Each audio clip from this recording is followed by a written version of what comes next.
Hello dear TYBSC. So the last bacteria which we are going to see is Rickettsia.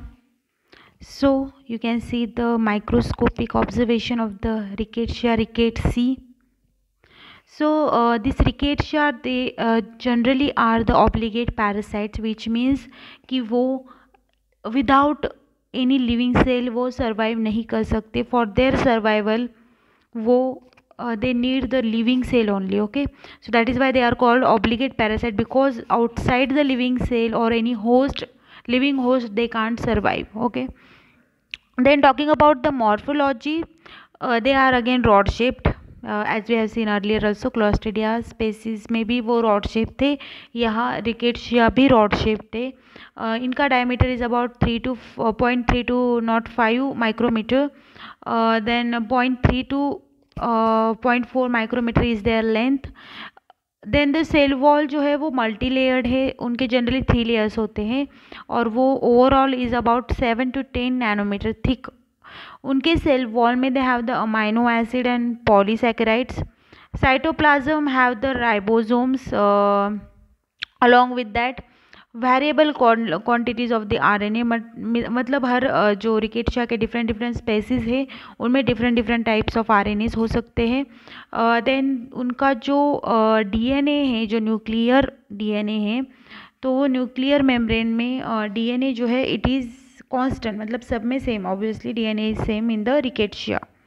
Now structure की अगर बात करें तो they have the structure which is very much similar to the gram negative bacteria. Okay, उनका structural जो है resemble करता है to the gram negative bacteria. तो वो कैसे we are going to see. तो उनमें 3 लेयर्स होते हैं on their envelope, that means the covering of the bacteria. तो उसमें 3 लेयर्स होते हैं.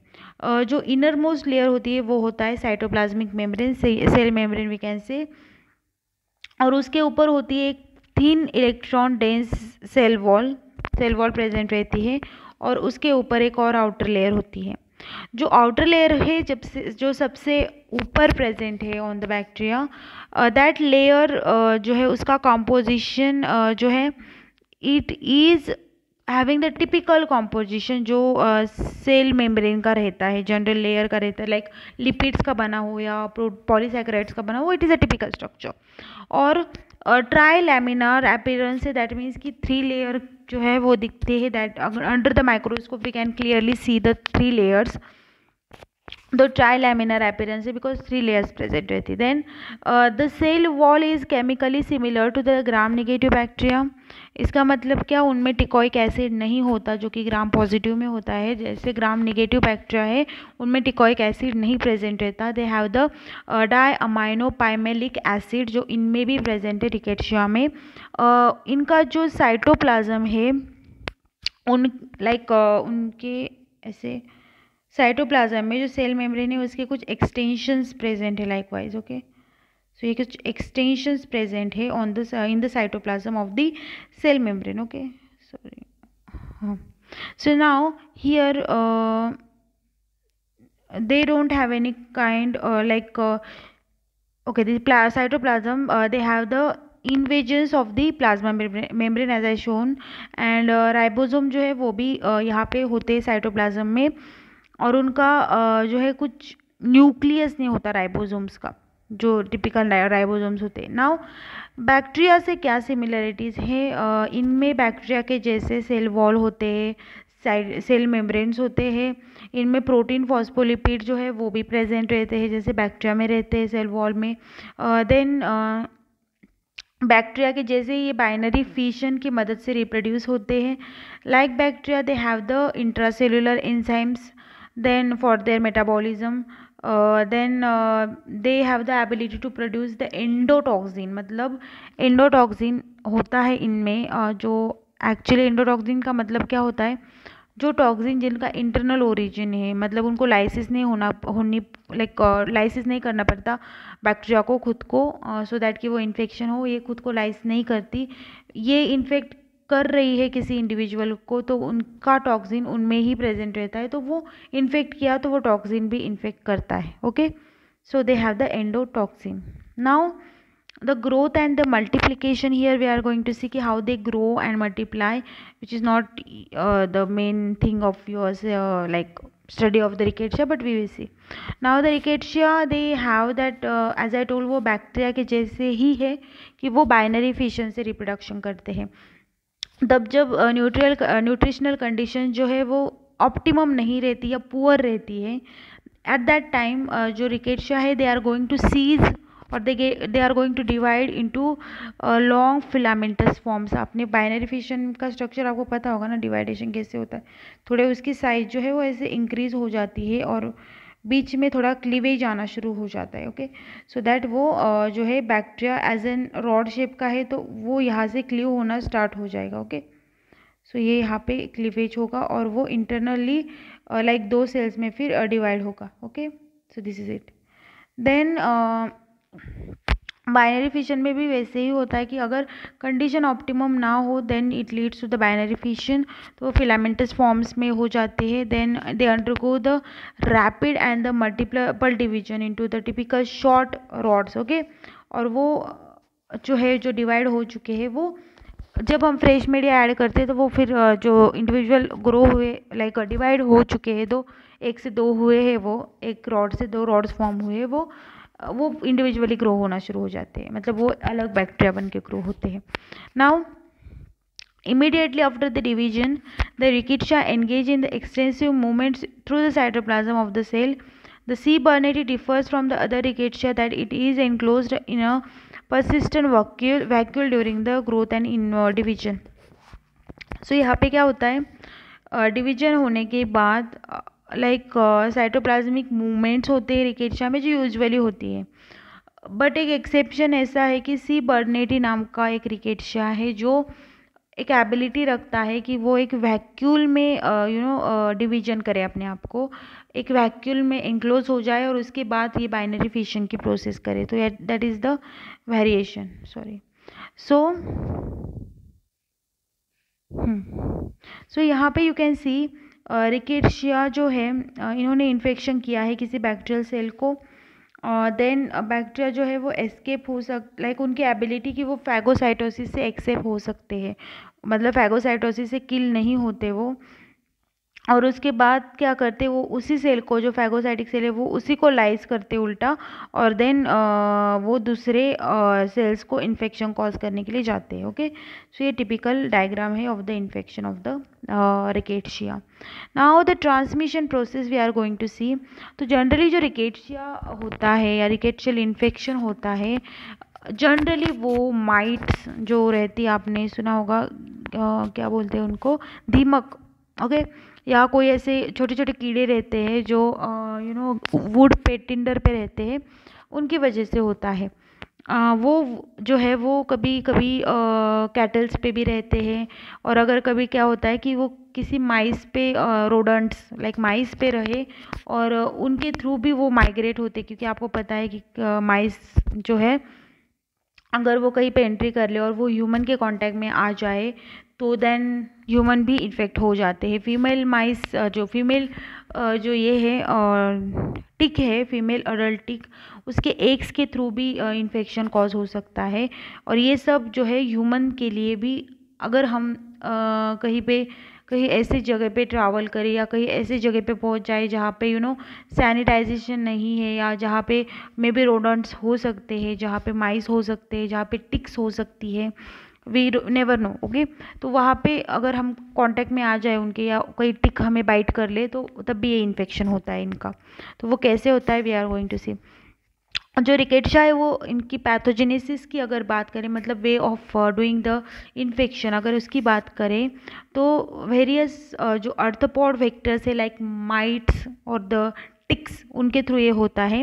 देन क्यू फीवर में also be transferred by the aerosols. तो एरोजोल्स आपको पता होगा कि जो लिक्विड मॉलिक्यूल्स रहते हैं उनमें डस्ट पार्टिकल्स जो है वो, या इसके एग्स हो सकते हैं, वो अगर अकोमुलेट हो जाए और वो एयर के थ्रू इनहेल हो जाए किसी इंडिविजुअल में, तो वो भी इन्फेक्शन कॉज करते हैं. मतलब क्या होता है कि एयर पार्टिकल्स, या sorry not air particles, liquid particles क्या होते हैं, हमारे एयर में जो है लिक्विड पार्टिकल्स रहते हैं, और उनमें डस्ट जो है वो अक्यूमुलेट हो जाती है। तो ऐसे ही अगर डस्ट के थ्रू भी इन्फेक्शन हो सकता है इन बैक्टीरिया का, अगर वो नोज़ के थ्रू हम लाइक कहीं अच्छी जगह ना जाए, हमने लाइक वहाँ पे जाओ जहाँ पे माइट्स हो सकते हैं, जहाँ पे ये बैक्टीरिया हो सकते हैं, वहाँ पे अगर हम गए एंड वी डिडंट लाइक गलती से इनहेल कर ले हम वो डस्ट एरोजोल, तो उससे इन्फेक्शन हो सकता है।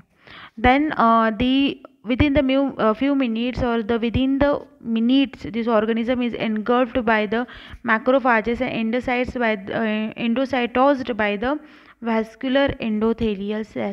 तो मतलब क्या होता है कि ज़्यादा वक्त नहीं लगता, हमारी इम्यून सिस्टम भी इतनी ये नहीं है, हल्की फुल्की नहीं है, वो भी एक्टिव रहती ही है। तो पहले तो हमारे मैक्रोफाजेस जो है वो एक्टिवेट हो जाएंगे, वो क्या करेंगे, इनको एंगल्फ करेंगे और फैगोसाइटोसिस करेंगे विद द फ्यू मिनट्स। जो और कुछ हमारे न्यूट्रोफिल्स वगैरह है वो भी हमारे वेस्कुलर सिस्टम से यानी कि ब्लड वेसल से ट्रैवल होंगे, माइग्रेट होंगे। जो हमने इन्फ्लामेशन में देखा था वो माइग्रेट हो जाते हैं, तो वो जाएंगे वहाँ पे। और ये जो बैक्टीरिया, अभी यहाँ पे एक ट्विस्ट है कि ये बैक्टीरिया बिल्कुल ज़िद्दी है, ये रेजिस्टेंट है टू द फैगोसाइटोसिस। तो यहाँ पे क्या होता है, वो फैगोसाइटिक सेल्स में ही रिप्लिकेट हो जाते हैं एंड दैट इज़ वाई वो सेल्स में रेप्लिकेट होना शुरू हो जाते हैं।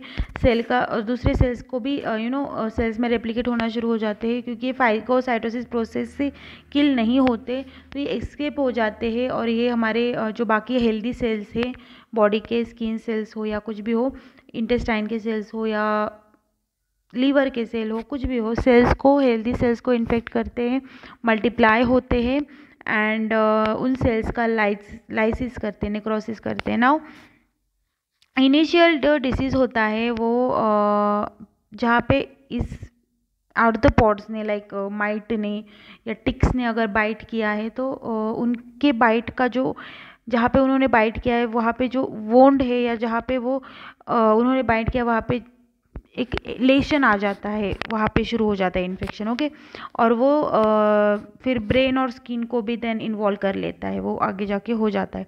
तो वो जो लेशंस है जो ब्लड में अगर हो जाए तो उससे क्या होता है, माइक्रो एम्बोलाई कॉज होता है। तो ब्लड में अगर ये इन्फेक्शन हो जाए तो इससे क्या होता है, क्लॉटिंग फॉर्म हो जाती है ब्लड में, जिससे ब्लड फ्लो हिंडर हो जाता है, क्लॉग हो जाता है। ये जो लेशंस है they are becoming the necrotic, causing the permanent damage anywhere in the body. तो इससे क्या होता है, ये जो लेशंस होती है नेक्रोटिक होती है, जिससे ये कहीं पे भी इन्फेक्शन कॉज करती है, हमारे कहीं पे भी जो बॉडी सेल्स है उनको डैमेज करना शुरू हो जाते हैं, इससे रैशेस वगैरह भी आते हैं। देन द सिम्टम्स जो होती है इस डिसीज़ की, रिकेट्शिया से जो कॉज होती है, तो वो एंडोटॉक्सिन्स की वजह से होती है। इनमें जो एंडोटॉक्सिन्स प्रेजेंट रहते हैं, कुछ फैक्टर्स प्रेजेंट रहते हैं, उनकी वजह से होती है। देन इनके सिम्टम्स हो सकते हैं like fever, headache and the rash, very common symptoms. Fever, rashes तो आपको सबको पता है कि अगर माइट्स ने अगर बाइट कर लिया तो they will lead to the rashes. उसके अलावा fever is a very like इसका डिसीज़ ही है क्यूरी फीवर उसको बोला जाता है। तो वो fever is again our type of symptom. और हेडेक। ओके, तो पहला डिसीज जो कॉज होता है that is the epidemic thymus. तो इसका positive agent is the species कौन सा है, रिकेट्शिया का, रिकेट्शिया प्रोवाजिकली। ओके, नाम थोड़े हार्ड है, we you need to practice so that you will remember. Sorry, I can't do anything, ये नाम ही ऐसे है। तो ये जो पॉजिटिव एजेंट है it is the R prowazekii. तो एपिडेमिक जो हुआ था ड्यूरिंग द वर्ल्ड वॉर, तो उसके टाइम पे ये 3 मिलियन डेथ्स कॉज हुई थी इस बैक्टीरियम के वजह से। You can imagine how toxic it is. तो ये जो डिसीज़ है ये वहाँ पे इन्वेंट हुआ था ड्यूरिंग द वर्ल्ड वॉर, तो first world war that also. तो उस टाइम पे 3 मिलियन डेथ्स हुई थी इस इन्फेक्शन की वजह से। और इनका होस्ट जो है it is only human, vertebrate host, मतलब बाकी कोई नहीं, बस ह्यूमन, कैटल्स नहीं, कुछ नहीं, human is a first vertebrate host. Vector इनका ह्यूमन लॉस है, मतलब आपको लॉस पता होगा ना, आई डोंट रिमेंबर इसको मराठी में क्या बोलते, but it is human louse, you need to search it out. तो ये ह्यूमन लॉस की मदद से होता है वेक्टर इट इज़। एंड मतलब ह्यूमन लाउस ने अगर इन्फेक्ट किया, ह्यूमन को बाइट किया या कुछ हुआ, तो इससे होता है वो डिसीज़ जो है over crowding and the poor hygiene. तो अगर हमने हाइजीन नहीं रखा और ये ह्यूमन लाउस जो है इसका जो है ओवर क्राउडिंग हो गया, तो इससे हो सकता है इन्फेक्शन।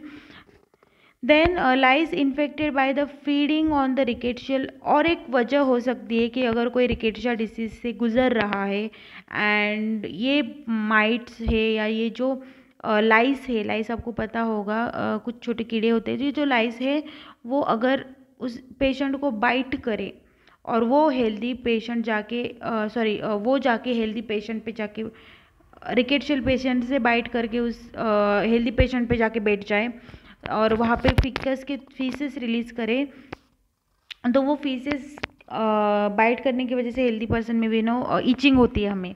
तो वो हेल्दी पर्सन में ईचिंग होने की वजह से क्या होगा, जो फीसेस है उसके वो रफ हो जाएंगे उसके स्किन सरफेस पे।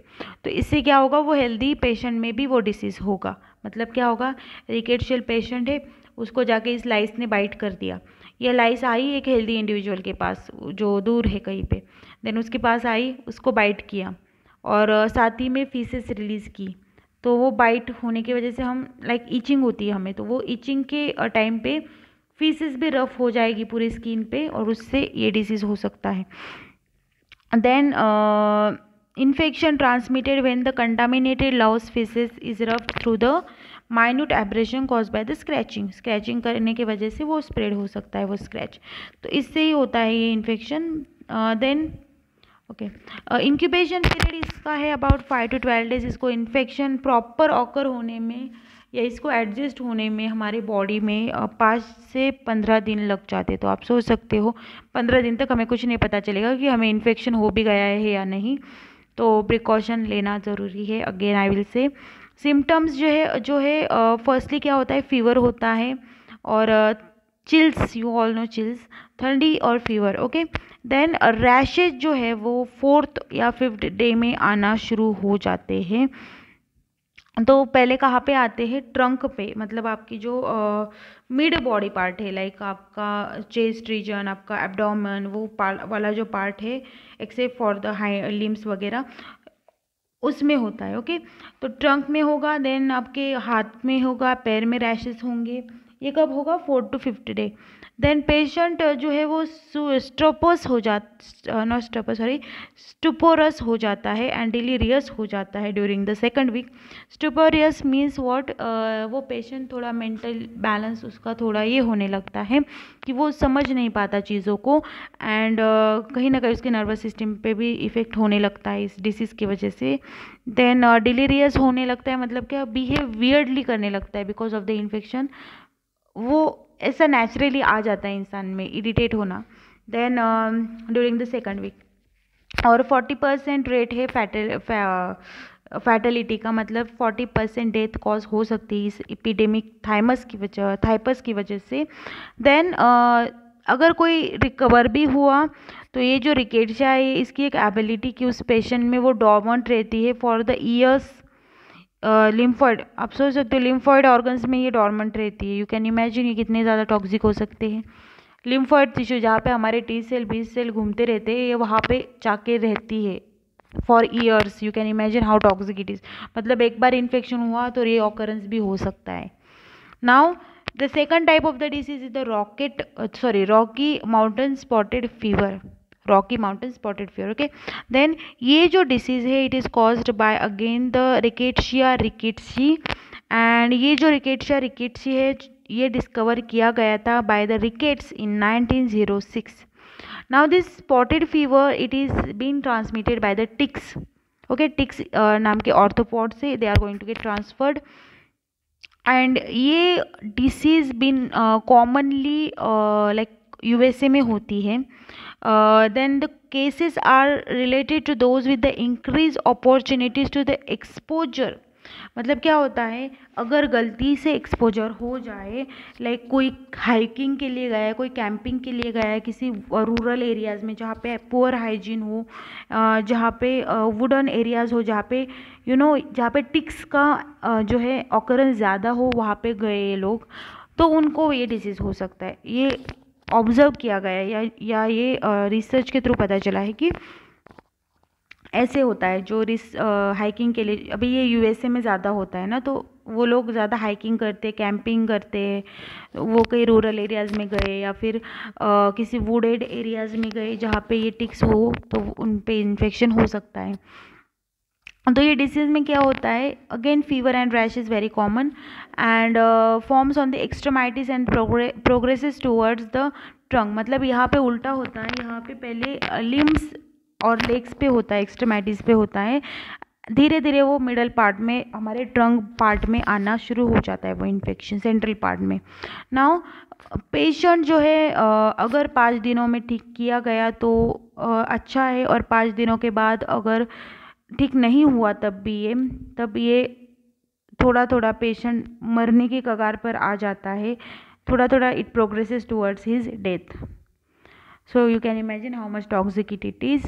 तो ये इसका भी लाइफ साइकिल वैसा ही है कि रोडेंट्स के थ्रू या फिर टिक्स जो होती है उनके थ्रू होता है, फीमेल अडल्ट टिक्स के एग्स के थ्रू भी हो सकता है, या फिर एक्सीडेंटली, मतलब ये कांटेक्ट में आ जाए patient in the sense healthy individual अगर एक्सीडेंटली जो है कांटेक्ट में आ जाए to the infecting kind of the mites जो ऑलरेडी इन्फेक्टेड है, इस काइंड ऑफ रिकेट्शी से कोई माइट या टिक इन्फेक्टेड है और इंडिविजुअल हेल्दी इंडिविजुअल उनके कांटेक्ट में आ जाए, तो then it leads to the disease. Now the next one is the Q fever, जिसको क्यूरी फीवर भी बोला जाता है, और इसका positive agent is the C बर्नेटी।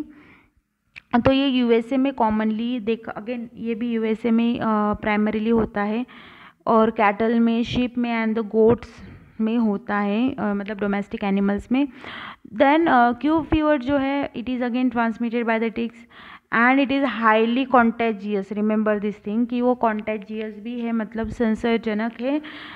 It may be also अगर इस कैटल्स का मिल्क जो है, शीप हो, गोट हो, इनका मिल्क अगर किसी हेल्दी इंडिविजुअल ने लिया या एक्सक्रेटा के थ्रू भी ये ट्रांसमिट हो जाता है, तो एरोसोल्स इस केस में यू कैन से।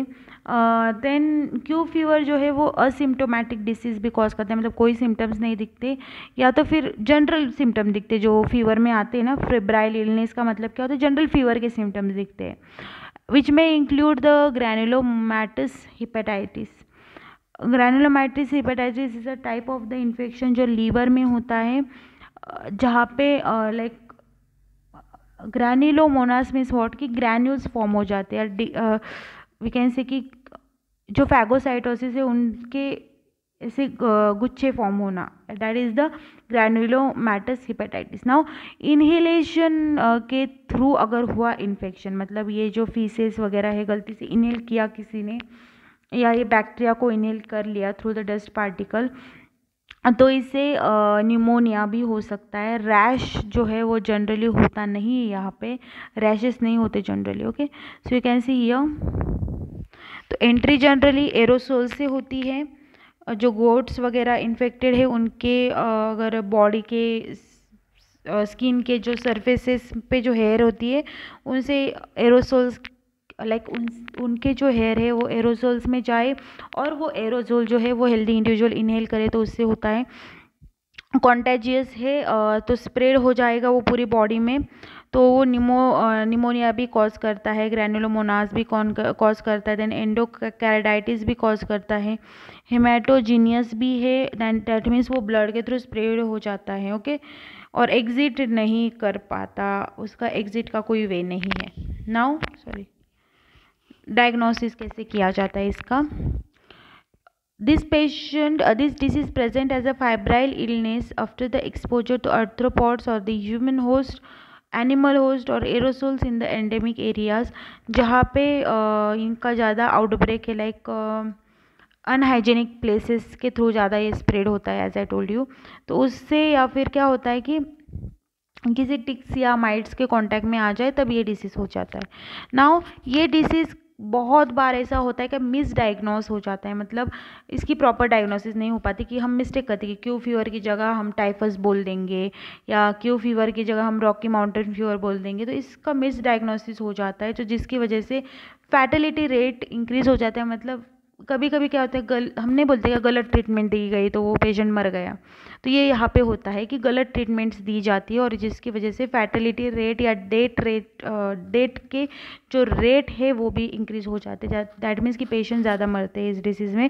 द स्प्रेड जो है रैशेस का, it is often characteristic spread from the tongue, मतलब अगर जो स्प्रेड है, रैशेस कैसे स्प्रेड करते हैं ये इजीली डायग्नोसेबल है और इसी से ही डायग्नोसिस किया जाता है।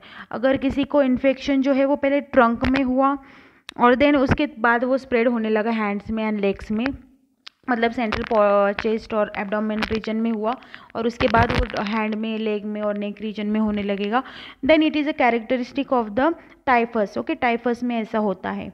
और अगर ऐसा हुआ कि हमारे लिम्स में हुआ पहले इन्फेक्शन और देन हमारे ट्रंक रीजन में हुआ, then it is a characteristic of the spotted fever.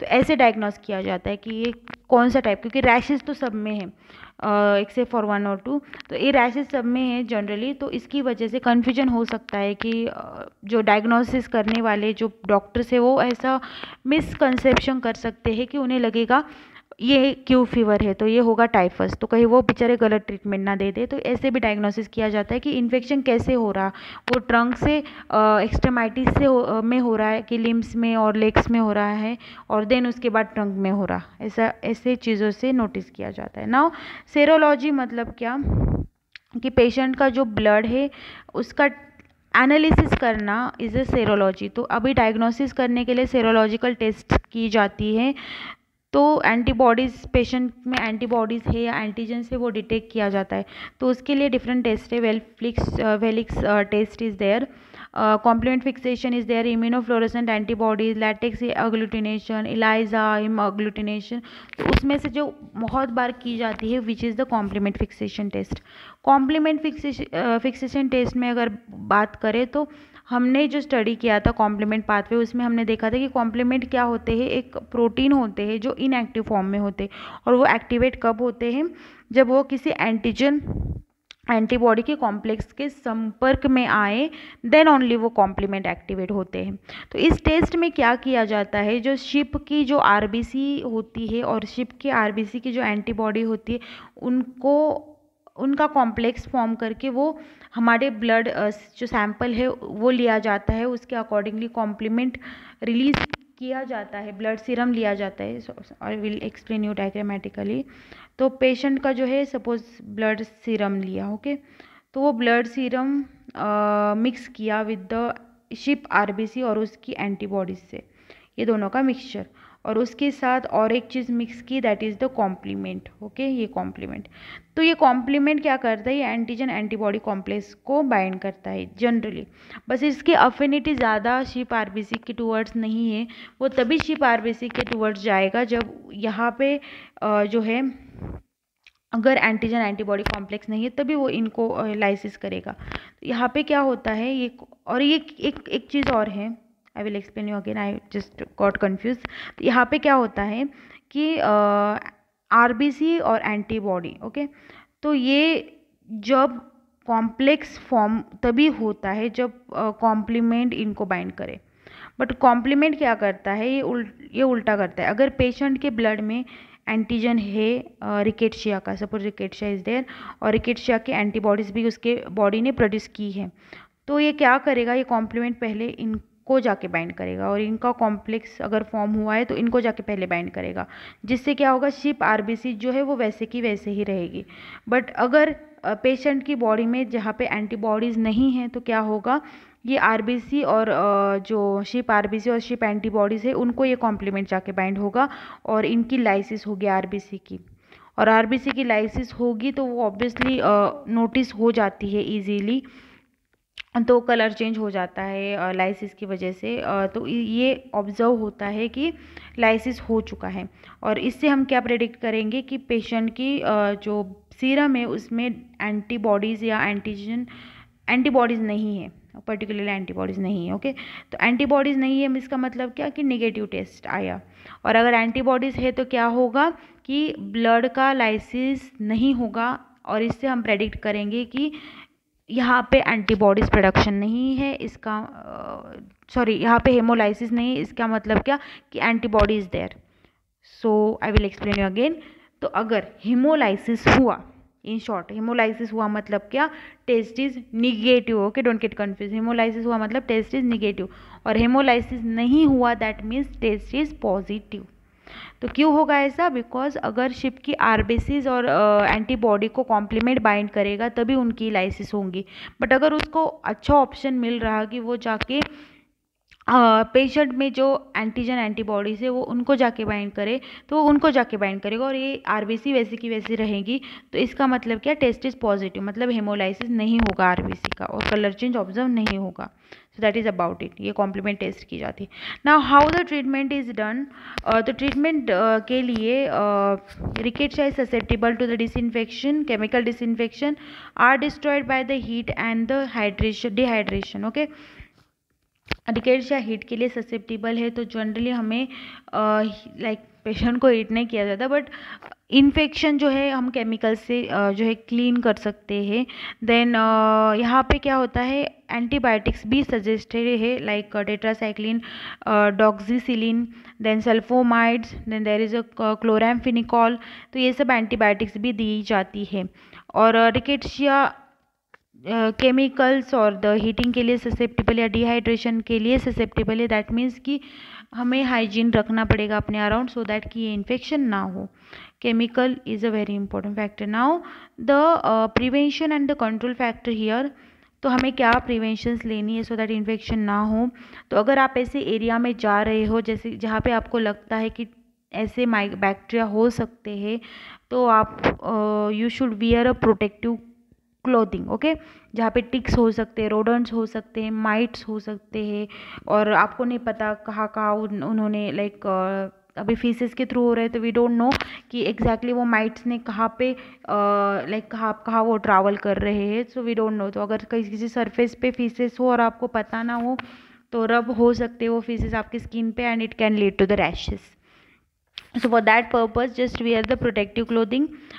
Insect repellents are advised here, मतलब कि जहाँ पे जो केयर टेकर्स होते हैं, जहाँ पे ऐसे हम प्रिडिक्ट कर सकते कि यहाँ पे इन्फेक्शन, यहाँ पे वो माइट्स ग्रो हो सकते हैं, तो फॉर दैट थिंग वहाँ पे you need to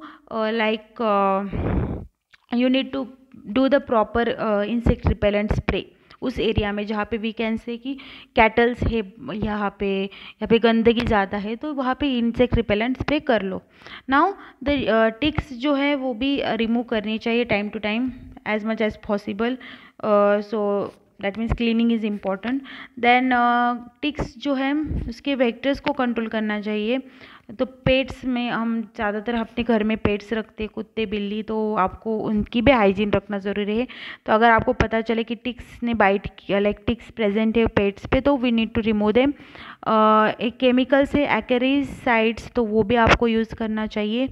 then pets livestock environment, तो यहाँ पे पेट्स जो है या फिर आपका जो लाइव स्टॉक है जो हम स्टोर करके रखते हैं चीज़ें स्टोर रूम में शॉर्ट, वहाँ का एनवायरनमेंट में आपको हाइजीन रखना है। और बाकी तो आप केमोथेरेपी इम्यूनिटी भी ऑल नो कि कैसे किया जाता है, कौन से एंटीबायोटिक्स ली जाती है, दैट्स ऑल इट। तो ये हुआ the rickettsia which was last bacteria which was given to me. तो मैंने आपका clostridium tetani, clostridium perfringens and the rickettsia I have done it. I will pass the notes and just study them and do your best. अगर कुछ problem हो please feel free to contact and related to any query and just give your feedback. Thank you.